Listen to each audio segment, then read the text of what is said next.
I feel in the gaming industry, it can turn into this bubble effect where you're always speaking with someone who has just like a little bit more than you, and maybe you want to be a founder. And I felt I was in a hamster wheel. And finally, when I got to an amazing place that, I'm really happy in, I just thought, I don't want to be on this wheel. Like, I just want to be here, calm, peaceful, making fantastic games, working with nice people. And I didn't know what to do next. I don't think I had the courage to essentially rip up the playbook. That's when I saw your coaching program that came across as very life-changing and something that I've learned through my studies. Welcome to the Rise and Play podcast. I am Sophie, your host and leadership coach. In the show, my wonderful co-host and I sit down with influential and diverse leaders from the gaming industry to hear about their leadership journey. Not the well-polished stories, but the real stories. The up and down, the breakthrough, and the failures. Or should we rather say learnings? Each episode will transport you into a magical space of vulnerability with our guests. And together, you'll be reminded that no matter how hard it is, you are not alone in this journey, and find the courage to keep going. Come and join the ride. Let's begin. A former product leader who worked 16 years in the gaming industry, I know how difficult it is to get reliable and usable player insights. The logistics of scheduling, recruiting the right players, collecting and reviewing feedback, it is all time away from game development. But you know how fundamental it is to test assumptions with your core audience and iterate at a lower cost before marketing an unproven game. I am proud to announce Playtest Cloud as our key partner, as I have believed since day one in the quality of their service and their mission to democratize player research. Playtest Cloud can take the hassle out of organizing game research yourself and delivers results within 48 hours, allowing you to implement changes in time for your release. Having been a long-time user of the platform, it is the industry standard used by top AAA and mobile studios, and now they also support indie developers with special pricing. Working for a year on the wrong game is an expensive mistake, and you can de-risk it now by investing in your player research. Check out the show notes for a free trial and learn more about Playtest Cloud. So hi everyone, welcome to my house in Berlin and the balcony. It's summer. And we're doing the podcast recording in a more relaxed setting today with Maria Gillies. Welcome. Hello. It's a very, very nice balcony. Yes, thank you, and welcome to my home. So maybe to give a context why Maria is here, because usually I have a few podcast interview I do in Berlin for people who live in Berlin, but Maria this day is not in Berlin. We were just back from a weekend where we were celebrating a graduation weekend for Orin. So if you're familiar with the work I've been doing for over a year now, Orin is the coaching program I started to build with women in leadership position, and we were closing a 6-month journey in Berlin. So there was a lot of craziness, a lot of love. It's the right place to graduate. Oh yeah. There was graduate in multiple ways. So that was the weekend, and here we are Monday after that weekend. But welcome, and back to work Monday reality, whatever that means. I'm not ready. I'm not ready. So welcome, Maria. Thank you. Thank you for having me. Yeah. And for the context how we've met with Maria, we've, I think, seen each other at multiple events for a while. Then I was organizing those Rise and Play network event. And then there was, I think, the start of some magic. And then, almost a bit less than a year ago, we had a bad call, and then decided to do the coaching, the Orange journey together. And I will not describe because I'll let you do that. I think it really bonded us and to get to know each other on a different level. Because we hadn't really spoken properly before that call. We're always just around each other's satellite paths. Yeah. As product, women in product, leadership, in games. And sometimes you think like, okay, I think I know most of the women in the industry because you can count them, fingers, I exaggerate. We are not that many. And so I remember I saw your name, and then, but yeah, we never had the chance to connect. So, and then we saw the commonalities way beyond the product. Yeah. Yeah. What do you do? What do I What's your do? role? Yeah. Where do you live? Well, I now live in Lisbon, in Portugal. I finally moved back. I'm product director at Pixion Games. We're building Fableborn. We're a mobile free-to-play startup. And I do all kinds of things within that role. We're a small studio with a lot of hats. And so I also guide game design and the creative direction, the business model. I used to live in England, just very recently moved back to where I grew up. Sadly, the Portuguese gaming industry is still not thriving. Yeah, so I'm glad to be back and hopefully be a part of building the growth in Portugal. Yeah.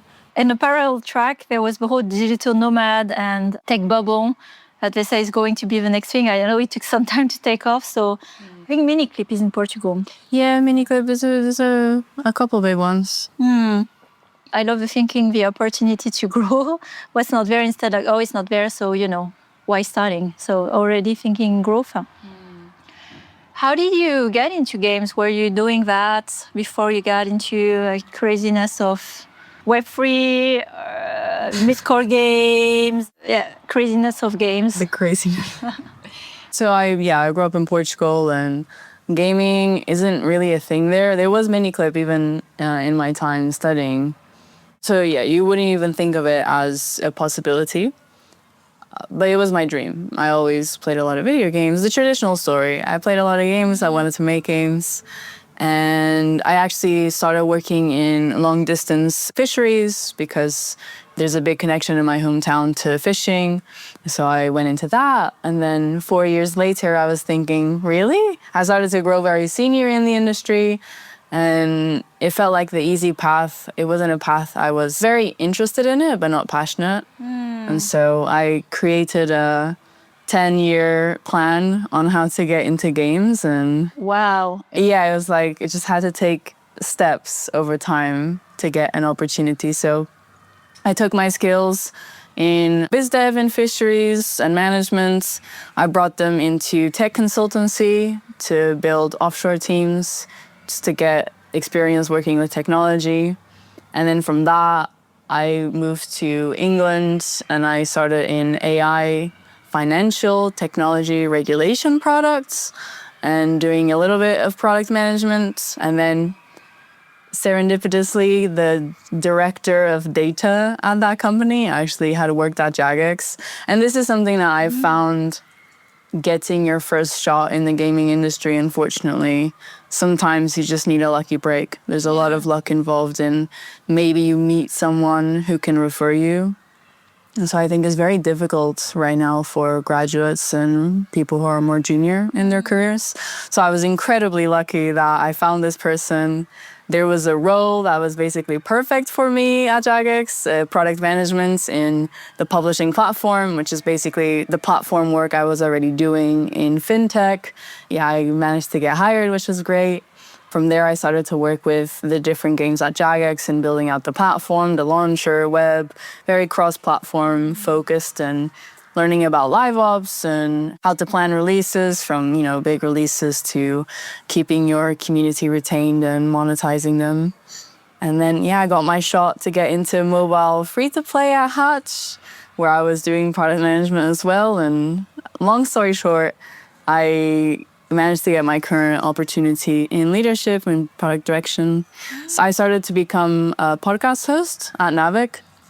Yeah, right. Yeah. I remember that. Yeah, right. It was a very intense year and I was working with amazing people. And I think that's when I started to learn, just a lot of the more strategic layers, the market layers in our industry. And so I felt that really skyrocketed my growth alongside the opportunities I was given at Hutch. And that's my story. Yeah, and now at Pixion Games as a product director. I never had to ask you because I think we connected on another level. So I'm also discovering whoa, okay, I have more to ask. These days it's hard to get into the industry. But what I saw was not accidents where you made a plan. You had laid out a vision, a plan, what are the skills for me to get there, the things I should learn.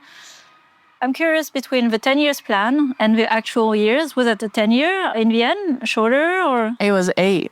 Okay, wow. See, so that's the kind of thinking you need to think that far to really get into building the thing, getting in the industry or doing the rules, because it's a long-term game. So that just even that thinking is that I'm going to commit, I'm going to build my way there. And the fact that you manifested it and knowing maybe, some ideas, some thoughts you share always, like having a vision forward, I think you will repeat it again, whatever, like you have 10 years forward and building the steps through that, which is a good reminder. When you look at the result of people, you think, wow, okay, they got lucky. That's always what we say. Yes, there's luck, but you created the higher probability of luck being in the situation, having the skills, so you're just receiving better the probability than... Yeah, and, as my friends were enjoying a weekend in the park and enjoying hobbies and having fun, I was at home listening to podcasts, deconstructing games. It was a lot of hard work to create those opportunities and be able to add value in the growth of my role over time in the gaming industry. And so me moving back to Portugal now feels like full circle, where finally I can move back home. Yeah, the return. It is the return, and so your journey, like I do feel so. That's okay. I learned the lessons, and I come back with my, learning wisdom to build at home. Yeah, definitely. Right? Yeah. So in that leadership journey, sometimes you don't have a lot of examples of kind of leadership you resonate with, want to be. So what was your journey growing your leadership way in a way that you felt this is me and not something that I take and I'm not sitting well with it? So what helped you in the journey? What did you learn? People. Bad examples and good examples. And just me working in different types of organizations and structures and cultures and understanding what made me feel upset or feel that it was unfair or, see negative toxicity where instead of teammates building something more positive and everyone being happy, I could see, it's work and we're making games. It's meant to be a fun industry for us to work in, creative. And I think creativity requires joy in the environment. And yes, we're going to have difficult conversations, but we're still all a team. And I think I made so many mistakes in my career. And every single job, I can look back on it and I think, yeah, this was the wrong decision, or I was really pushing for this idea, but I shouldn't have. Maybe I could have improved the relationship with someone if I had taken some extra steps. Everyone is going to be making mistakes, and it's about creating a culture where that's okay. What's important is learning from them and being friendly with each other, also being direct. And I didn't read a book on how to be a leader. I just tried to be guided, honestly, by my morals and my heart and trying to create a good place where people feel happy, fulfilled. Stimulation in your job is very important, and not just be, okay, here's a very specific brief, just go in and execute it. Yeah. How have you managed to apply those morals, those principles in the workplaces you were, and what were the difficult parts, maybe harder to implement? Because there's what we want, especially in workplaces. We know how it is also in the industry, in the tech. We have our aspiration, and there's the reality of the business. Where could you move a needle? That's what I wanted to ask. Your area of leverage and power, and where were other places you couldn't move a needle, and it was frustrating, or you had to adapt maybe your own expectation. I think it starts from C-level, from founders, or if it's after the founder stage at a C-level. I think it all starts from that layer, and then it trickles down. And so I'm the type of person who does not optimize career. I don't make choices based on brand or what game is it. I make choices based on, does the leadership that exists right now in the studio and the culture of the studio and how we make decisions, what do we think about when we make decisions, is it aligned with how I want to operate in this world? and then I choose the path that is aligned. And some could say it's not the most profitable path, and I agree, but it's the path that I'm happiest and most fulfilled in, and it allows me to do my best work. Yes. What is profitable in Vienna? It's one dimension, right? But it would be a thing we would know if we would just make decision of what's the most optimized or profitable. Because exactly, they have different dimension of how fulfilled am I, how am I feeling, aligned with what I'm doing. So it's not just that dimension. So it makes sense. Yeah, I think job is meant to be fun. Like our day is meant to be fun. Yeah. And the people that we work with, we should like them and have a good time. And I think sometimes all of the best decisions I've made in my career is because I've met one person, we had a chat, and we had chemistry. We were clearly very aligned, at least in the high level, big principles. There was a match between vision and how I want to play a role in executing and delivering the vision.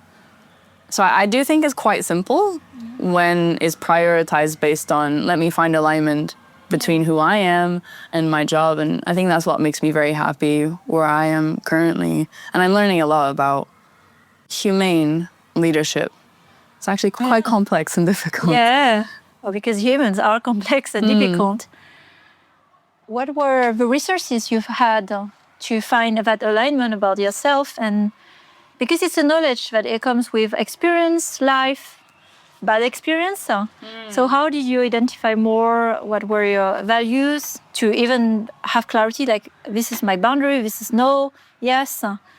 What were the turning points maybe in your life? Honestly, I think I'm the same person as I was when I was a kid. The things that used to upset me a lot and made my high school and school experience very difficult is still things that I stand by today. But I think no one teaches us that. We just go from school thrown into the workplace and just trying to figure everything out. There's like counter forces where big corporations and growth and the VC model and is pushing you to explore your boundaries, basically, in terms of how growth operates in the current world.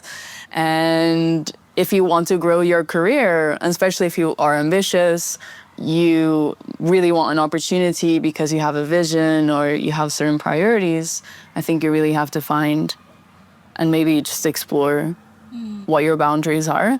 And as I've come through that journey, I think where I'm at right now and today, I am still very aligned to, as a kid, as a teenager, what I thought was right and what I thought was wrong.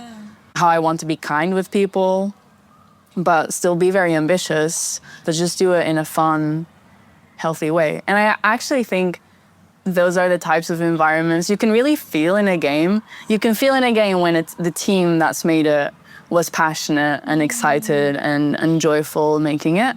And I think we see a lot of repercussions in the current industry where you can almost pick up a game and you can sort of feel, it might not be the team itself, but you can feel that there was a lack of alignment, that there was a lack of joy in the decision making to create a fun game. Yeah. It's a tough one these days because there's definitely a lot of emphasis on the business of games and then discarding what made also a game, the creation, the inefficient maybe part of the process at the beginning, which is figuring out what's fun, exploration, connecting to that child part of ourselves and conveying it into an experience and not it's like, maybe that's what in a game separates what is a product, pure product, like we solve a consumer need, which I don't know, boredom, what is a consumer need, and what is an experience, more on the artistic way, right? You go through an experience, through an emotion, through a journey. And we are, especially in mobile games, are much more on the products side. That has been my path as well in game business and product. And then we lost our way. We lost our way, like, well, the creative people, where are they gone? It really burned people along the way. So it's a hard balance. I don't have an answer for that, but it's a hard one. It has been the tension since forever. You see this in cinema, music, like the yin and yang. I don't know, they need to work well together, but there's just an over-index on the business. There's a balance that has to be had. And I think that's maybe one of the most critical points whenever recruiting for any kind of product role. I think that's one of the first questions to align on is, where do you stand on how you operate and how you view game making, the craft?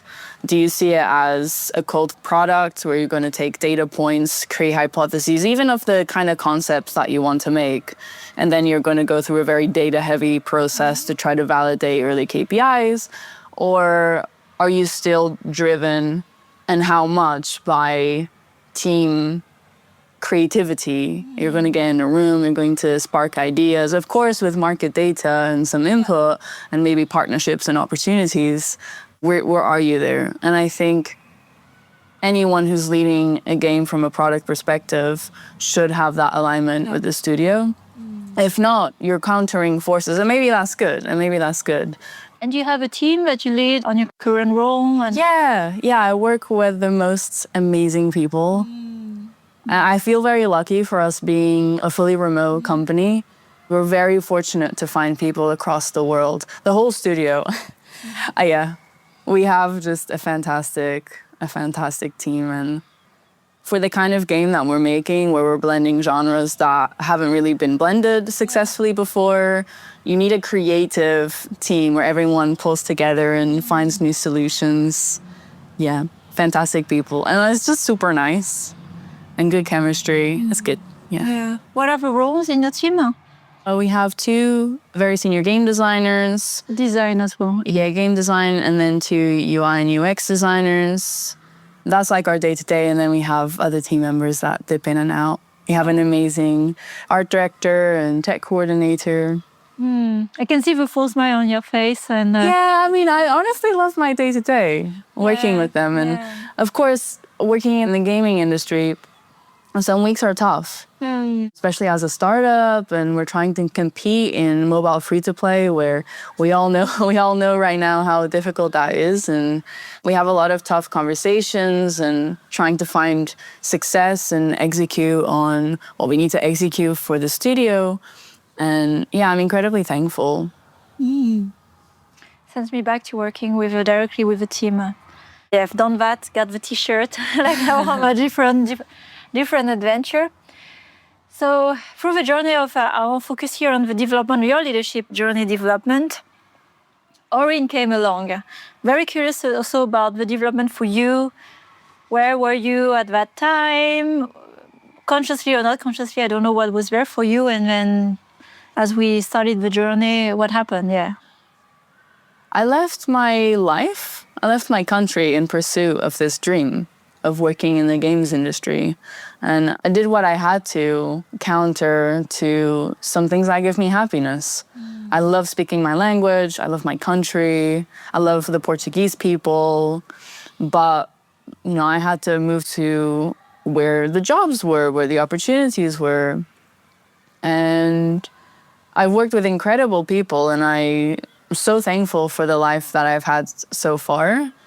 But I just reached a point where I had to think, why am I doing this? Am I really getting this much joy from working in the gaming industry to keep prioritizing my job over pretty much everything else? And there was just something about how the world has created these rules by which you have to abide by if you're living a good life, if you're doing the right things. And I feel in the gaming industry, it can turn into this bubble effect where you're always speaking with someone who has just like a little bit more than you, and maybe you want to be a founder. And I felt I was in a hamster wheel. And finally, when I got to an amazing place that I'm really happy in, I just thought, I don't want to be on this wheel. Like, I just want to be here, calm, peaceful, making fantastic games, working with nice people. And I didn't know what to do next. I don't think I had the courage to essentially rip up the playbook of what life, career in the gaming industry as well would be. And that's when I saw your coaching program that came across as very life-changing. And something that I've learned through my studies is that you get out as much as you put in. No matter how good the program is, you have to do the work, any kind of work. And I was ready. I was ready to do it. Yeah. And you did, overdid it. That's so wonderful to hear, because when we studied, of course, so to give a context also, Orin is a program mastermind I studied almost a year ago, taking on a journey 10 women in leadership position, mostly from the network gaming, and where I saw there was a need for a space together. It's not necessarily just looking for safety, but a space where we can think ourselves fully, maybe a bit more objective or more with courage, whatever real question, and to examine together and then act and create accountability with each other just by being. It's not like you should do this, but in a very organic and natural way of what's next. Like I thought I knew who I was, but there's a bit of a deeper layer. Like, okay, am I ready to scratch that protection that I set for myself because I needed it to build those muscles, and now I have those muscles, I'm ready to let go of that harness, right? So there was a lot of that. And the way you speak about it, 6 months, we're at the end. That's why we had the graduation. It's the end and it's the beginning of something else. I've witnessed the journey is also very different. The calmness, the clarity. So that's also what I wanted to offer in this journey for all of you. It's the environment for clarity. We live in a world that is so loaded with information, input. AI is going to make it even like more extreme. And making sense of all of this is really difficult and alone. So that modality was the way, like, how can I get more clarity through the noise? And then I know now. I know something very profound, and it's my story. I don't need to scream into the roof of the world, but I know it and I trust it. So what I'm describing are there things also that have been even more confirming truth for you, you know? Maybe I feel you've always been, as you share, connected to your child. And I think the work is more preserving that rather than, sometimes we say like finding myself back, but it's preserving. But I wonder also what other things, you know, came up, like reminder, you know, things you maybe forgot. There's no good enough reason, well, except from, you know, basic principles and everything else, basic comforts of life. It's very self-destructive and destructive to others who are in our lives if we misalign ourselves from our principles. And I think the process is so subtle that you don't notice what happened along the way. And I think that's what happened with me. I thought I was, you know, doing great. It was all fantastic. And then after all of these years, that's when I re-examined myself and I thought, wow, I've changed so much in the past decade in pursuit of this goal. Am I me? Am I happy? And especially being in a leadership position and managing people, I think based on my personal experiences in the past, I think your line manager can have such a life-impacting consequence in someone's lives. It's a very delicate thing to manage another person. And you go through challenges, you go through tribulations. I think when things are great and fantastic and everything's going well, you're not really being challenged of where your limits are at. And so as we meet roadblocks and difficult conversations and difficult decisions, I was thinking, am I the best person to make another person feel supported, happy, motivated, protected, help their growth? And I was really trying to examine that. And I think I wasn't where I should be at to have the responsibility of being in a leadership team. And from a career perspective, I think that's been one of my key growth areas. By aligning with myself and being more at peace, I'm going to share that peace with the people that I work with in my day-to-day and how I react to challenges. I think the other thing is refining my love of making games. because they are so fun. They're so fun to make, and there's so many amazing ideas out there. And I think when we get to a certain level, you can't do a content play type vision. It's now disruption of distribution, not the growth of different types of content that you can create. And it almost becomes very abstracted. And I think that was something that was surprising to me. I was expecting going from many of the different industries I was in to gaming, but actually no. When it comes down to things, you can simmer pretty much all industries down to some core principles. And I moved back to Portugal. And that's another thing. A small change, yeah. That's another thing that happened. And I've always been very scared of doing that because, especially now, post-pandemic, a lot of gaming studios are going back fully to the office. And I'm in such a fortunate position to do this because I have a remote job with a great studio. And it's a privilege for me to be able to move back. And it makes me sad that with so many companies going back to the office, we're going to have to immigrate. We're asking people to leave their home, their culture, their language, which is so critical to our identity and who we are, and staying grounded and happy. Not a small move, so meaningful, like a full circle, right? After 10 years, you went on your mission. You get the learnings you wanted and feel it's like a new chapter with your learnings. It's like you updated with like the download. Yeah.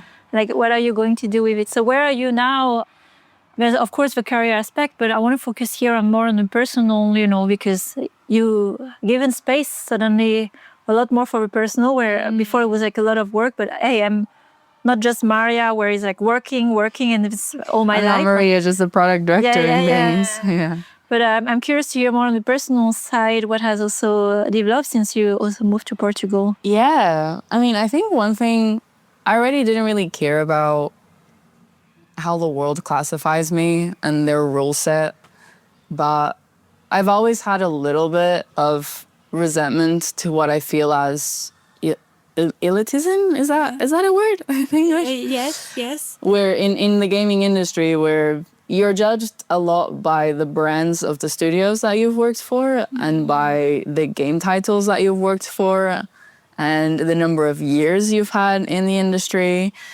And I mean, I work in this industry and I know all of those three things, it doesn't really matter for your talent, your chemistry in a group, like how you're going to react to challenges and remain constructive and part of a team.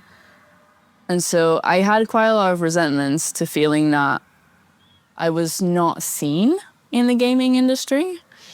I don't mean, I used to work in fisheries and then I managed to get here without a course or anything, just through hard work. And I think that's something that's changed in my personal life. And it comes with the move to Portugal. And I don't care. I know my value. I know my worth.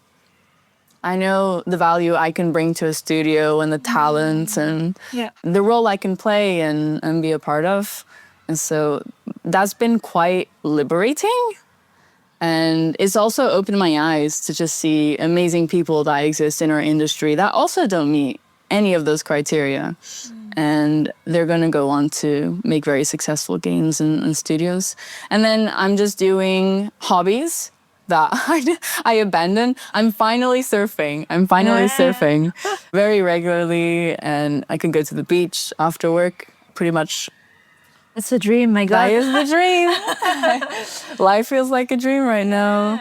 Yeah. And making more friendships and connections and exploring just more of my creative side. I mean, I'm not an artist, but I like the process of creation. I think we define artists as someone who can produce quality work, but I think we're all artists. Creators. Yeah, we were creators.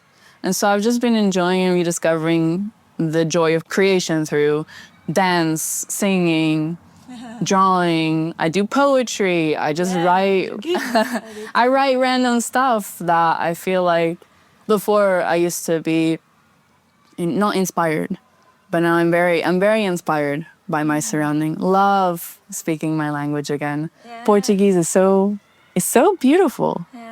Yeah. It's beautiful to hear you talking with in the group we have Portuguese speaking, and it's so lovely to hear you with women in games, and not only in games, but speaking Portuguese. It's I can relate to you speaking your home language.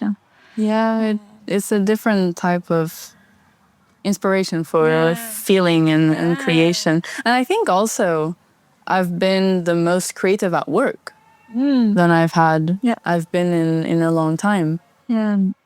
I had the vision suddenly as you shared that in the slides I shared with you at the time when I was building Orin, like when you transform yourself, you transform your whole system. This is exactly what you describe, right? So you change, you are the agent of change, and the inner circle is influenced by the change. So could be a team, could be friends, family, and everyone, and then business and impact, right? So this is the ripple effect of a change, but it starts always with you. You're the biggest multiplier of change. Yeah. What you describe is like it has affected all the areas positively of life. It really has. And I think another thing that has brought me a lot of happiness in Oren is finding a group of women that we're super good friends with now. It's a very tight core. And I've never really experienced deep friendships with women. I think there's just a lot of perspectives and ways to go about in life. There's a lot of rule sets that women have to abide by. And these rule sets also change slightly depending on the country that you're from. And yeah, it's hard to find women with whom we're aligned and can be very transparent and open, or compete and connect at a very deep level. And so being able to have that with Oren, it's the first time. It's amazing. There's just something about the power of women friendship and groups of women. And sometimes we're talking, I'm like, yeah, I can do this. Yeah. Of course I can. And I will. And I will. And I think that's just normal. We speak in a different type of language and how we connect, and being able to give and receive on the same wavelength, I say. It's been extremely powerful. I don't know. I think we're going to see waves. Yeah. Waves in the gaming industry and tech and... Yeah, what you describe is something we haven't known and experienced so much. Even during my career, being surrounded by women was a very scary thought. Because, we are not used to, and then we think, oh, this might end up very wrong. But there's a missing part of the puzzle for us to be thriving in a leadership position that feels, again, aligned and whole. And sometimes we've been looking for it in maybe the wrong places. And it's not to say that the places were not created for us, but it was just not designed like this at the beginning for us. So that missing piece of puzzle, this is what I felt has really giving the space for all the silliness as women. That was the theme of a weekend, where we can be our childish as women or wild selves and still like being very leader, result oriented. It's just rewriting the story of how we lead and being ourselves silly, where it's like totally okay with no harm to anyone, Like sometimes we will look at our majority of men group and say, oh my God, was a child. And then we have that part too, but we just don't have the space to be that version of ourselves. So we're just creating our own, in a way, circles to be and explore that part of ourselves that needs to express and be there. Yeah, and to me, that's something that plays a critical role in why I'm so happy with the culture of the studio that I'm a part of now with Pixion, because with us in leadership team, we're all very different personalities, how we communicate, how we receive communication, but we're aligned on the values of respect, ownership, adapting to one another. And I think that is why it's so important to have diversity.